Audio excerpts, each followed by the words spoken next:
What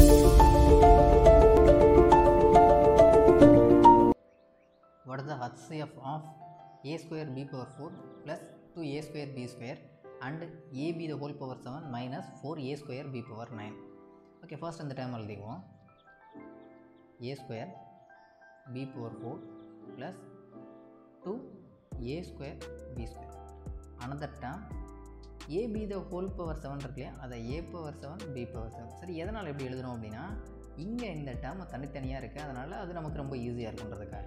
minus 4a square b power 9. சரி, இருக்கிறதுலே மினிமமான power இருக்கிறது இங்கே தான் இருக்குது. அதனால் நம்ம என்ன பண்ணிடலாம் அப்படின்னா, அதை மட்டும் வெளியில் எடுக்கலாம். இங்கே a ஸ்கொயர் b, இங்கே ab இருக்குது, இங்கே ab இருக்குல்லையே, அதை வெளியில் எடுக்கலாம் காமனாக. a ஸ்கொயர் b ஸ்கொயர் வெளியில் எடுத்தோம் அப்படின்னா ரிமைனிங் இங்கே இருக்கிறது b ஸ்கொயர் இருக்கும், ப்ளஸ் 2 இருக்கும். அதே மாதிரி இங்கே பார்த்தோம் அப்படின்னா இங்கே a பவர் 7 இருக்குது, இங்கே a ஸ்கொயர் இருக்குது. அப்போ தான் மினிமமாக இருக்கிறது a ஸ்கொயர், அதை எடுத்தாச்சு. b பவர் 7, இங்கே b பவர் 9 இருக்குது. அப்போ நம்ம b பவர் 7 வெளியில் எடுக்கலாம். எடுத்துட்டோம் அப்படின்னா ரிமைனிங் இங்கே இருக்கிறது a power 5 minus 4a square வெளில போயிடுச்சு. ரிமைனிங் இங்கே இருக்கிறது b ஸ்கொயர். சரி, இப்போ இந்த டேர்மில் இங்கே a ஸ்கொயர் b ஸ்கொயர் இருக்குது, இங்கே a ஸ்கொயர் b பவர் 7 இருக்குது. அப்போ HCFன்னு வந்தால் இருக்கிறதுலே நம்ம லோயஸ்ட் டேர்ம் எடுப்போம். அப்போ இங்கே இருக்கிறது a ஸ்கொயர் கரெக்டு, b இங்கே ஸ்கொயர் இருக்குது, இங்கே 7 இருக்குது. அப்போ இருக்கிறதுலே கம்மியான பவர் b ஸ்கொயர். அடுத்த டேர்ம் பார்த்தோம், இங்கே ஒரு டேர்ம் இருக்குது, இங்கே ஒரு டேர்மாக இருக்குது. அப்போ இதுக்கு சம்மந்தம் இல்லை, அப்போ பிரச்சனையே இல்லை. அப்போ இதுக்கான answer a square b square அப்படிங்கிறது தான். அப்போது ஆப்ஷன் டிங்கிறது சரியான விடை. Next, find the greatest possible length which can be used to measure the exactly the length. என்ன கொடுத்துருக்குறாங்க அப்படின்னா 7 மீட்டர், அப்புறம் 3 metre 85 centimetre, final one 12 metre 95 centimetre. அப்போ இது எல்லாத்தையும் முதல்ல காமனாக ஒரு யூனிட்டுக்கு மாற்றணும். அப்போ சென்டிமீட்டருக்கு மாற்றணும் அப்படின்னா இது நமக்கு ஈஸியாக இருக்கும்.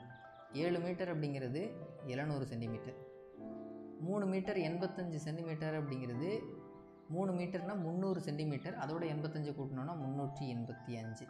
இது எல்லாமே சென்டிமீட்டரில் இருக்குது. அப்போ இங்கே பார்த்தோம் அப்படின்னா 12 அப்படிங்கிறது 12 மீட்டர் அப்படிங்கிறது 1200 சென்டிமீட்டர்.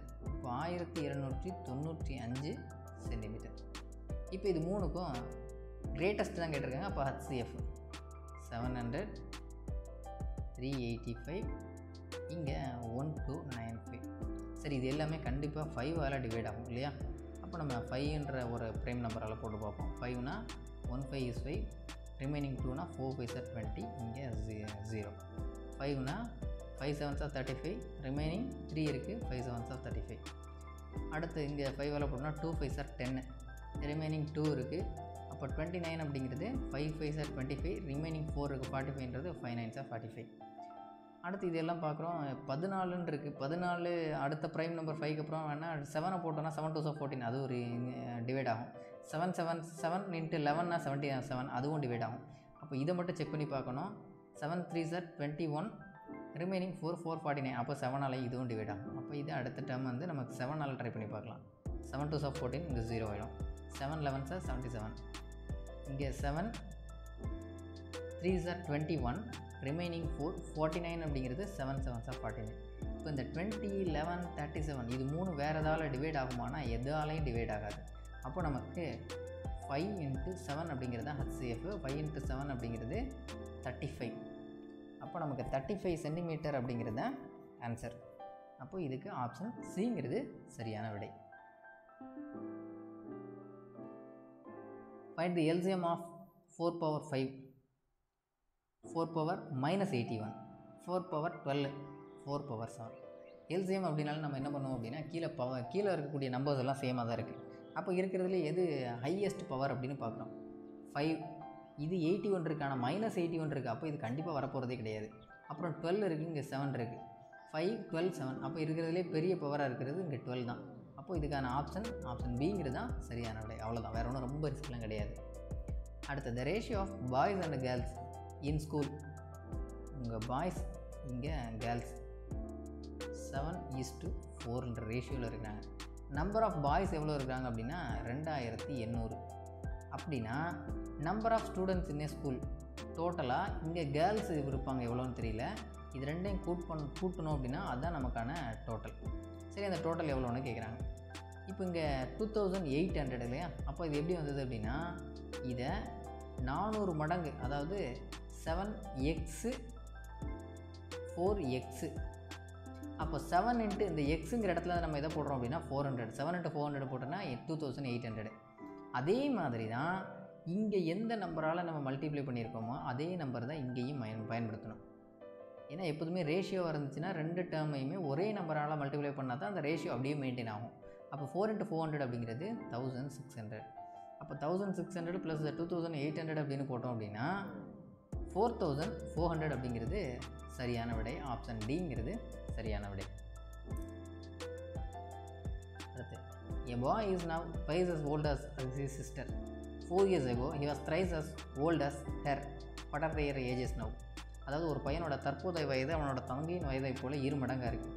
இப்போது இந்த பக்கம் சிஸ்டர் எழுதிக்கும், இந்த பக்கம் அவரோட பிரதர் எழுதிக்கும். சரியா? இப்போ கரண்ட்டில் அவங்களோட ஏஜ் எவ்வளோ இருக்குது அப்படின்னா, இப்போ சிஸ்டரோட ஏஜ் எக்ஸ்ன்னு எடுத்துக்கிட்டோம் அப்படின்னா பிரதரோட ஏஜ் எவ்வளோ இருக்குன்னா 2 மடங்காக இருக்குது. அப்போ 2x. அடுத்து என்ன சொல்கிறாங்க அப்படின்னா 4 ஆண்டுகளுக்கு முன்பு, அப்போது 4 வருஷம் பின்னாடி போகிறோம். 4 வருஷம் பின்னாடி போகிறோம் அப்படின்னா 2xலேருந்து -4 கழிக்கிறோம். அதே மாதிரி எக்ஸிலேருந்து என்ன பண்ணுறோம், அதுலேயும் 4 கழிக்கிறோம். கழித்தோம் அப்படின்னா 4 கழித்த போது அவனது வயது, அதாவது பாயோட வயது எப்படி இருக்கும் அப்படின்னா அவன் தங்கையின் வயதை போல் 3 மடங்கு இருக்கும். அப்போது 4 வருஷத்துக்கு முன்னாடி அவனோட ஏஜ் எப்படி இருக்கும் அப்படின்னா பையனோட ஏஜ் 2x - 4 இருக்கும். அதே மாதிரி இது பையனோட வயது, சிஸ்டரோட வயது எவ்வளோ இருக்கும் அப்படின்னா x - 4 இருக்கும். இப்போ 4 வருஷத்துக்கு முன்னாடி அவனோட ஏஜ் எப்படி இருக்கும் அப்படின்னா அவனது வயது அவன் தங்கையின் வயதை போல் 3 மடங்கு இருக்கும். இது அவனோட வயது அவனோட தங்கையின் வயதை போல் 3 மடங்கு இருக்கும். அவ்வளோதான். இப்போ நம்ம இதை சிம்பிளிஃபை பண்ணோம் அப்படின்னா 2x - 4 = 3ஆல் மல்டிப்ளை பண்ணோம் அப்படின்னா 3x - 12. இப்போ இந்த 2x அப்படிங்கிறது இந்த பக்கம் வரும், 12 அப்படிங்கிறது இந்த பக்கம் வரும். 2x அந்த பக்கம் போச்சுன்னா -2x. அப்போ 3x - 2x அப்படிங்கிறது x. -12 அப்படிங்கிறது இந்த பக்கம் வந்தோன்னா +12. 12 - 4 அப்படிங்கிறது 8. அப்போ எக்ஸோட வேல்யூ 8 அப்படிங்கிற அர்த்தம். அப்போ எக்ஸோட வேல்யூ 8 அப்படின்னா இப்போ கரண்ட்டில் அவங்களோட ஏஜ் என்ன அப்படின்னா இங்கே 8, அப்போ இங்கே 2 மடங்குன்னா இங்கே 16 இருக்கும். ஓகேவா? சரி, இப்போ 4 வருஷத்துக்கு முன்னாடி எப்படி இருக்கும் பார்த்துருக்கோம், 3 மடங்காக இருக்கணும்னு. இதில் 4 கழித்தோம் அப்படின்னா அப்போது 12 வயதாக இருக்கும். இதில் 8ல் 4 கழித்தோம் அப்படின்னா அப்போது 4 வயதாக இருக்கும். அப்போது இது எத்தனை மடங்கு இருக்குது, 3 × 4 12 இல்லையா? அப்போ 3 மடங்கு இருக்குது. அப்போ நம்ம கண்டுபிடிச்சது கரெக்டு தான். அப்போ இப்போ கரண்ட்டில் அவங்களோட வயது என்ன, 16, 8 அப்படிங்கிறது தான் ஆப்ஷன் சிங்கிறது சரியான விடை. அடுத்து, at present Abhi is twice as old as Rita. Rita இது அபி. அபியோட வயசு எப்படி இருக்குது அப்படின்னா ரீட்டாவை காட்டில் 2 மடங்கு அதிகமாக இருக்குது. இங்கே எக்ஸ்ன்னு வச்சுக்கோம், இங்கே 2x. இப்போ என்ன சொல்லியிருக்காங்க, ஆஃப்டர் 7 இயர்ஸ் 7 வருஷத்துக்கு அப்புறம் என்ன போட்டிருக்காங்க அப்படின்னா தேர் ஏஜ் டிஃப்ரென்ஸு. 7 வருஷத்துக்கு அப்புறம் அவங்களோட ஏஜ் எப்படி இருக்கும், அபியோட வயசு 2x + 7 இருக்கும், ரீட்டாவோட வயசு x + 7 இருக்கும். இப்போ என்ன கொடுத்துருக்காங்க அப்படின்னா இவங்க 2 பேரோட ஏஜ் டிஃபரன்ஸ் அப்படின்னா என்னது, சப்ட்ராக்ஷன். கழித்தோம் அப்படின்னா எவ்வளோ இருக்குது அப்படின்னா அது 5. இப்போ 2xலேருந்து இந்த மைனஸ் உள்ளே மல்டிப்ளை பண்ணோம் அப்படின்னா 2x + 7 -x - 7. 2xலேருந்து ஒரு x கழித்தோம் அப்படின்னா நமக்கு கிடைக்கிறது x. +7 -7 கேன்சல் ஆகிடும். அப்போ எக்ஸோட வேல்யூ 5. அப்போ எக்ஸோட வேல்யூ 5 இருக்கு இல்லையா? இப்போ என்ன கேட்டிருக்காங்க, ரீட்டாவோட இந்த வயது என்ன அப்படின்னா இதுதான் ரீட்டா, எக்ஸோட வேல்யூ 5. அப்போ இவங்களோட வேல்யூ என்னவாக இருக்கும், இது 10 இருக்கும். இப்போ நம்ம கேட்டிருக்கிறது ரீட்டாவோட ஏஜ் தான். அப்போ 5ங்கிறது தான் சரியான விடை. அடுத்து, Dharani's age is 3 less than that of Rani. இங்கே ராணி, இங்கே தரணி. தரணியோட ஏஜ் எப்படி இருக்குது அப்படின்னா ராணியை காட்டிலும் 3 கம்மியாக இருக்குது. இப்போ இங்கே எக்ஸ்ன்னு போட்டோம் அப்படின்னா இங்கே x - 3 3 வயசு கம்மியாக இருக்குது தரணிக்கு. இப்போ ராணியோட ஏஜ் என்னென்னு கொடுத்துட்டாங்க அப்படின்னா 18. அப்போ ரேஷியோ ஆஃப் ராணி அண்டு தரணி அங்கே 18 இருந்ததுன்னா இங்கே என்ன இருக்கும், 18லேருந்து 3 கழிச்சோன்னா 15. இப்போ நமக்கு ரேஷியோ எப்படி கேட்டிருக்காங்க அப்படின்னா R/T, ராணி = தரணியும் கொடுத்துருக்காங்க. அப்போ என்ன வரணும், 18:15 வரணும். அப்போ இது என்ன சிம்பிளிஃபை பண்ணோம் அப்படின்னா 6 3s are 18, 5 3s are 15. அப்போ 6:5 அப்படிங்கிறது தான் சரியான விடை. ஏன்னா ரேஷியோ அப்படிங்கிறது எவ்வளோ தூரம் சிம்பிளிஃபை பண்ண முடியுமோ அவ்வளோ தூரம் கேன்சல் பண்ணிடணும். அதோட ஃபைனல் அவுட்புட்டு தான் நமக்கு ரேஷியோவாக இருக்கும். அப்போ 6:5 அப்படிங்கிறது தான் சரியான விடை. A bag contains 1 rupee, 1 ரூபா காயின் இருக்குது, அப்புறம் 50 பைசே காயின் இருக்குது, அப்புறம் 25 பைசே காயின் இருக்குது. இதோட வேல்யூ ஆர் இந்த ப்ரொபோர்ஷன் 4:5:6. அதாவது வேல்யூ அப்படின்னு என்ன கொடுத்துருக்காங்க அப்படின்னா 4, 5, 6. அதாவது இப்போது இது 4 ரூபா, இது எவ்வளோ இருக்கணும்னா இது 5 ரூபாயாக இருக்கணும், இது 6 ரூபாயாக இருக்கணும். இப்போது 4 ரூபா அப்படின்னா இது 1 ரூபா காயின் தான், அப்போ 4 தான் இருக்கும். 5 ரூபா அப்படின்னா அதில் 50 பைசா காயின் மொத்தம் 10 இருக்கும். 6 ரூபா அப்படின்னா அதில் 25 பைசா காயின் 4 இருக்கும் 1 ரூபாய்க்கு. அப்போ 6க்கு 24 காயின் இருக்கும். சரியா?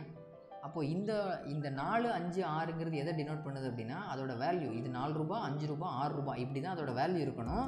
ஆனால் அதோட மொத்த காயினையும் கூட்டணும் அப்படின்னா நமக்கு எவ்வளோ வரணும் அப்படின்னு கொடுத்துருக்காங்க அப்படின்னா இதோட டோட்டல் நம்பர் ஆஃப் காயின்ஸ் அப்படிங்கிறது 760. இந்த 456 அப்படிங்கிறது நம்பர் ஆஃப் காயின்ஸ் கிடையாது, அது அதோட வேல்யூ. சரி, இப்போ இது எப்படி கண்டுபிடிக்கிறது அப்படின்னா முதல்ல 4 ரூபா, அதாவது 4ன்றது வேல்யூ இல்லையா, அது 1 ரூபா காயினாக தான் இருக்க போகுது. அது நமக்கு பெரிய விஷயம் இல்லை. அப்போ அதை நம்ம எக்ஸ்னே போட்டுக்கலாம். ப்ளஸ் அடுத்து எவ்வளோ இருக்குன்னா 5 ரூபாயாக இருக்கணும். ஆனால் அந்த காயின் எத்தனை? 1 ரூபாய்க்கு 2 காயின். அப்போ 5 ரூபாய்க்கு 1 ரூபாய்க்கு 2 காயின் வரும்போது 5 × 2 10 இன்ட்டு அது எக்ஸ். அது எவ்வளோ வேணாலும் இருக்கலாம். ப்ளஸ் இங்கே 6 ரூபாயாக இருக்கணும். ஆனால் 1 ரூபாய்க்கு எத்தனை? 4 காயின். அப்போ இன்ட்டு 4 இன்ட்டு எக்ஸ். டோட்டலாக எல்லாத்தையும் கூட்டணுன்னா நமக்கு 760 வரணும். இப்போது 4x, இங்கே 5 2 சார் 10ன்னா 10x. அப்போ 10 + 4 அப்படிங்கிறது 14x ஆயிடுச்சு. இங்கே 6 4 24, 24xையும் ப்ளஸ் இங்கே ஒரு 14xையும் கூட்டணுன்னா 38x = 760. அப்போ x = 20. அப்போ x 20ன்னு கண்டுபிடிச்சாச்சு. இப்போ நமக்கு என்ன கேட்டிருக்கிறாங்க? 50 பைசா நாணயங்களின் எண்ணிக்கை எவ்வளோ? அப்போ இது மட்டும்தான் 50 பைசா நாணயங்கள். அப்போ 5 × 2 10, எக்ஸுங்கிற இடத்துல என்னது 20, 10 × 20 அப்படிங்கிறது 200 காயின். ஆப்ஷன் ஏங்கிறது சரியான விடை. ரேஷியோ ஆஃப் 4^3.5 2/5 இது எதுக்கு சமமானதுன்னு கேட்குறாங்க. இப்போ நம்ம இந்த 4^3.5 இந்த கீழே உள்ள நம்பர்ஸ் வந்து எப்போதும் ஒரே மாதிரி மாற்றணும். அப்போ இது என்ன பண்ணிடலாம்? 2^² ⁵ = 2/5. இப்போ இந்த 2 × 3.5 மல்டிப்ளை பண்ணோம் அப்படின்னா 2/7 = 2/5. கீழே உள்ள நம்பர் சேமாக இருந்தது அப்படின்னா 7 = 5. அப்போ என்ன பண்ணிடலாம்? 7/5 அப்படின்னா 7:5 அப்படின்னு போடலாம். இதுக்கு சரியான விடை ஆப்ஷன் சி தான். இதுதான் நம்ம டோட்டலாக எல்சிஎம் ஹச்சிஎஃப். ஒருவேளை ஏஜஸ் கேட்டிருந்தாலும் இந்த மாதிரி கான்செப்டில் தான் கேட்க போகிறாங்க. சரிங்களா? வேறு ஒன்றும் இல்லை. இதில் நம்ம அடிஷ்னலாக தெரிஞ்சுக்கணும் அப்படின்னு வேறு என்ன அப்படின்னா எப்போதுமே நம்ம தெரிஞ்சிக்க வேண்டிய formula LCM × HCF = x × y. அப்புறம் அந்த நம்பர் வந்து 2 நம்பர் வந்து கோப்ரைமாக இருந்தது அப்படின்னா அதோட ஹச்சிஎஃபோட வேல்யூ 1. இது நம்ம தெரிஞ்சிக்க வேண்டியது. வேறு எப்போதுமே வந்து எல்சிஎம் அப்படிங்கிறது > ஹச்சிஎஃப்பாக இருக்கும். அப்புறம் ஹச்சிஎஃப் × ரேஷியோ போட்டோம் அப்படின்னா அது எல்சிஎம். இந்த மாதிரி சின்ன சின்ன கான்செப்ட் தான் கேட்குறாங்க, வேறு எதுவும் பெருசாக கேட்குறது இல்லை. ஓகேவா? ஓகே, நம்ம நெக்ஸ்ட்டு டாப்பிக்கில் பார்க்கலாம். தேங்க்யூ.